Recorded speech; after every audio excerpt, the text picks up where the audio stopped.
Hello. ভাবি, ভাইয়া বাড়িতে আছে? না না, ও বাড়িতে নেই, পরে ফোন দাও। ভাবি, মার শরীরটা না অনেক খারাপ, মাকে নিয়ে হসপিটালে আসছি। আর হসপিটালে অনেক টাকা লাগবে, 6-7 লক্ষ টাকা লাগবে। এই জন্য আমাদেরকে বাইরে বের করে দিছি, আমরা বাইরেই আছি। আপনি ভাইয়ের কাছে একটু দেন না, ভাইয়ের সাথে কথা বলবো। এই, তুমি সোজা কথা সোজাভাবে বোঝো না, রাখো, পরে ফোন দাও বলছি না। ভাবি, আমার কথা শুনেন তো। ভাবি, ভাবি। কি হলো? কাকে এভাবে ধমক দিচ্ছিলে তুমি? আর বলো না, ওই যে লোন নেওয়ার জন্য ব্যাংক থেকে ফোন দিছিল, লোন নিব না, তারপর বারবার চাপ দিচ্ছিল, এই জন্য ধমক দিলাম, বুঝছো? আচ্ছা, সমস্যা নেই, হ্যাঁ। আসো আমার টিভি। হ্যাঁ আচ্ছা ঠিক আছে। কি রে, তুই এখানে? ভাবি, মায়ের অবস্থাটা খুবই খারাপ। ডক্টর বলেছে অনেকগুলো টাকা লাগবে। আর এই টাকা যদি না দিতে পারি তাহলে মাকে বাঁচাতে পারবো না। আমি মাকে হসপিটালের বাইরে রেখে আসছি। আরে, তোর মা তোর বিষয়, তুই সেটা বুঝবি, আমরা এটা কি করতে পারি? তোদের জ্বালায় কি আমরা একটু শান্তি মতো থাকতেও পারবো না?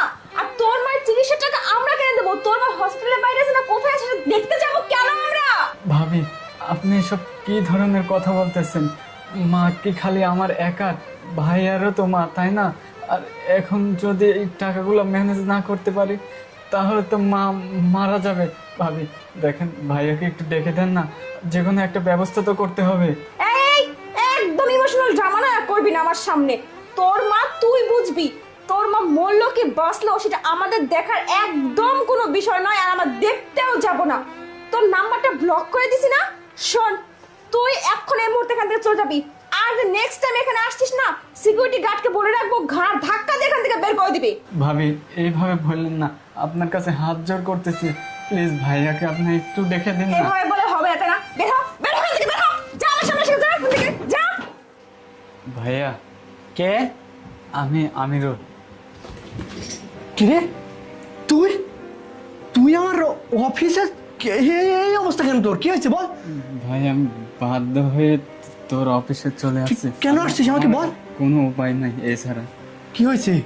আসলে মা অনেক অসুস্থ, মাকে হসপিটালের বাইরে শুয়ে রেখে আসছি। কি বলতেছিস তুই এসব কথা? তুই এসব কথা আমাকে আগে বলিসনি কেন? আমাকে একটা ফোন করলে পারতি। ভাইয়া, আমি সকালে ফোন দিয়েছিলাম, ভাবি বলছে যে তুই নাকি বাসায় ছিলি না, এটা বলে ঝাড়ি মেরে ফোন রেখে দিছে আর ব্লক মারছে।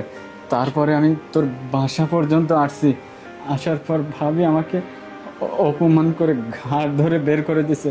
আমি খালি ভাবিকে বললাম একটাবার ভাইয়ার সাথে দেখা করিয়ে দেন, কিন্তু